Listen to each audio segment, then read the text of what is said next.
the Christmas star. And now, attention. A riddle. I'm special in the forest, where I roam and play, different from others in a notable way. Not brown or red like most you see. This unique color belongs to me. What color is my fur? Maybe silver like moonlight, or the color of honey, or white like snow. You will find out the correct answer at the end of the story. Deep in the whispering woods, where snow-laden branches formed glittering archways and moonlight painted silver patterns on the forest floor, lived a young deer named Maple. Unlike other deer who had brown or reddish coats, Maple's fur was the color of honey, and a small white star marked her forehead. As Christmas approached, the forest buzzed with excitement. Every year, the animals would gather for the grand forest festival, where they shared food, sang songs, and celebrated the season together. But this year was different.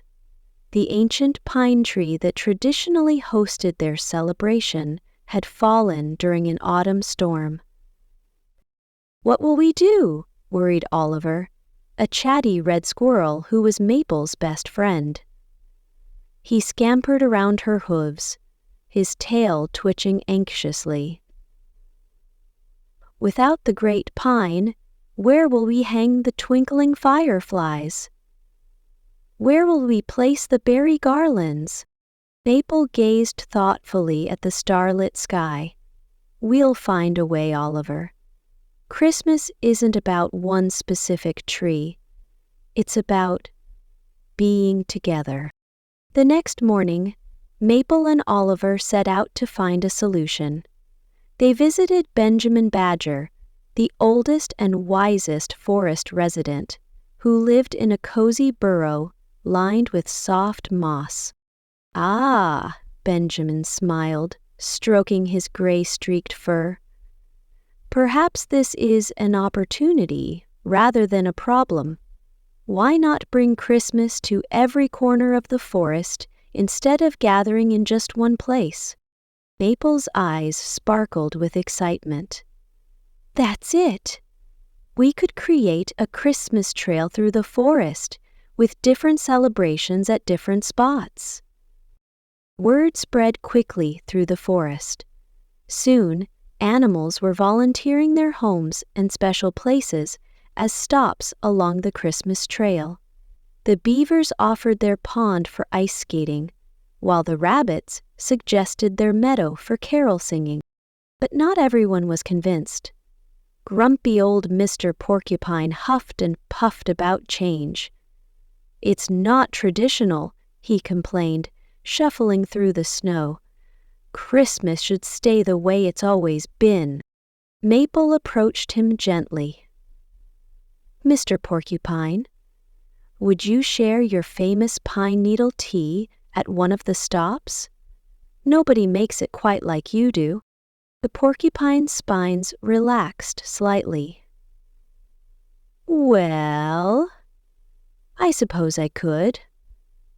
My grandmother's recipe has been warming animals for generations." As the days passed, the forest transformed. The rabbits strung berries between trees, creating crimson pathways.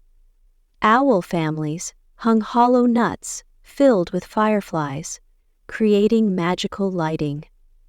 The beavers crafted small wooden signs pointing the way between celebration spots.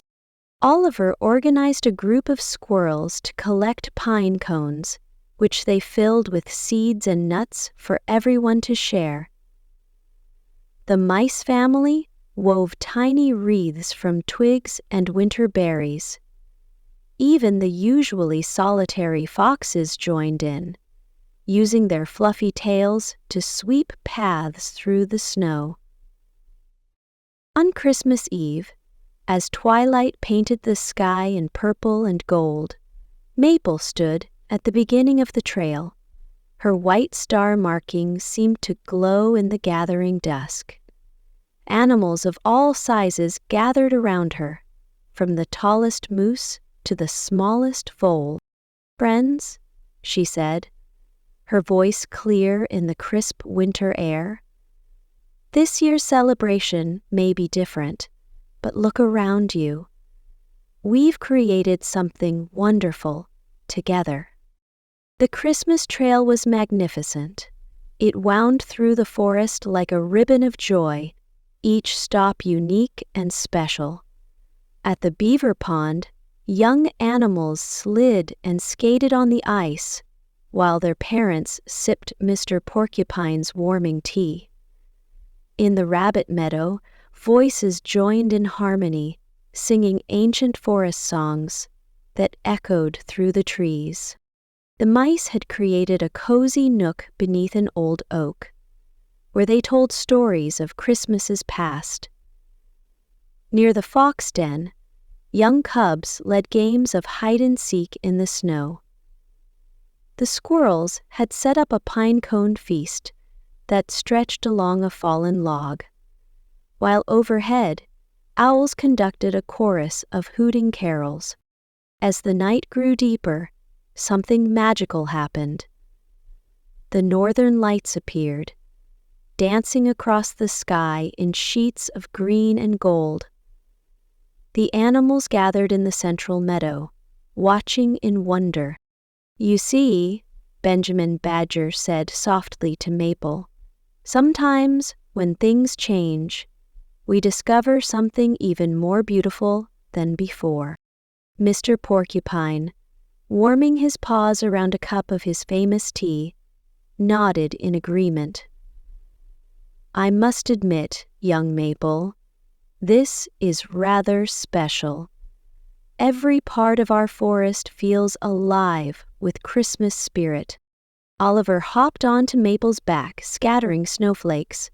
"And it's all because you helped us see that Christmas isn't about where we celebrate.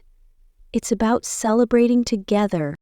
Maple smiled, watching the young animals playing, the old ones sharing stories, and everyone in between enjoying the festivities. The white star on her forehead seemed to twinkle in harmony with the stars above, a reminder that the most beautiful Christmas traditions are the ones we create together. From that year on, the Christmas trail became the forest's most beloved tradition. Every animal added their own special touch, making each year's celebration unique and magical. And if you visit the Whispering Woods on Christmas Eve, you might just see a honey-colored deer with a star on her forehead, leading the way along a path of twinkling lights and joyful celebrations. And now, the correct answer to the riddle. The answer is the color of honey. This riddle highlights Maple's unique characteristic, her honey-colored fur that sets her apart from other deer in the forest. While most deer are typically brown or reddish, Maple's special coloring makes her stand out, just like her leadership qualities in bringing the forest community together for Christmas. Hope you enjoyed it.